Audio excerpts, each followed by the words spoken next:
Pinuna ng isang runner na doktor ang ilang kakulangan umano sa isang marathon nung linggo sa Pasay. Ito'y matapos maatake sa puso ang katulad niyang runner pagkatapos tumakbo sa naturang marathon. Makibalita tayo kay Dano Tingkungko.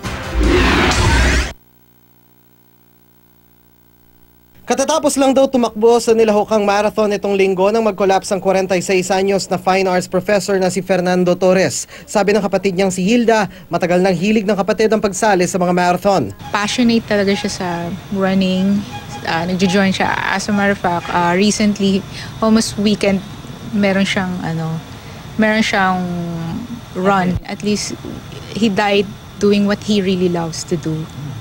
So, siguro peaceful na naman siya.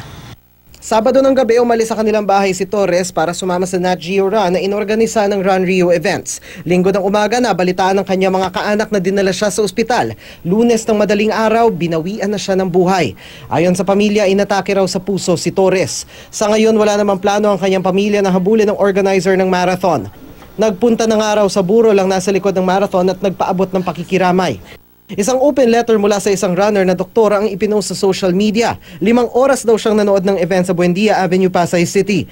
Napansin daw niya na malapit lang ang ospital at meron ding ambulansya na malapit, pero wala raw roving EMTS o emergency medical teams. Gusto raw iparating ng doktora sa organizer ng marathon na sana raw ay may mga doktor at emergency medical teams na gumagala para mapangalagaan ng runners. Wala pang tugon dito ang organizer ng marathon, pero sa pahayag ng Run Rio Events Incorporated, sinabi nilang ikinalulungkot nila ang pagpanaw ni Torres at ipinaabot ang pakikiramay sa kanyang pamilya. Kinilala rin nila ang hilig ni Torres sa marathon at patunay raw ang dami ng kanyang nalahukan. Sinabi rin sa pahayag na ginagawa ng Run Rio Incorporated ang lahat sa ganitong pangyayari.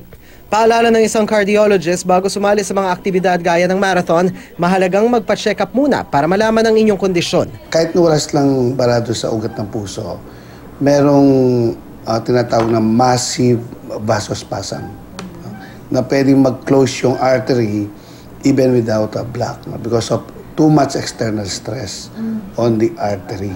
Dano Tingkungko, GMA News.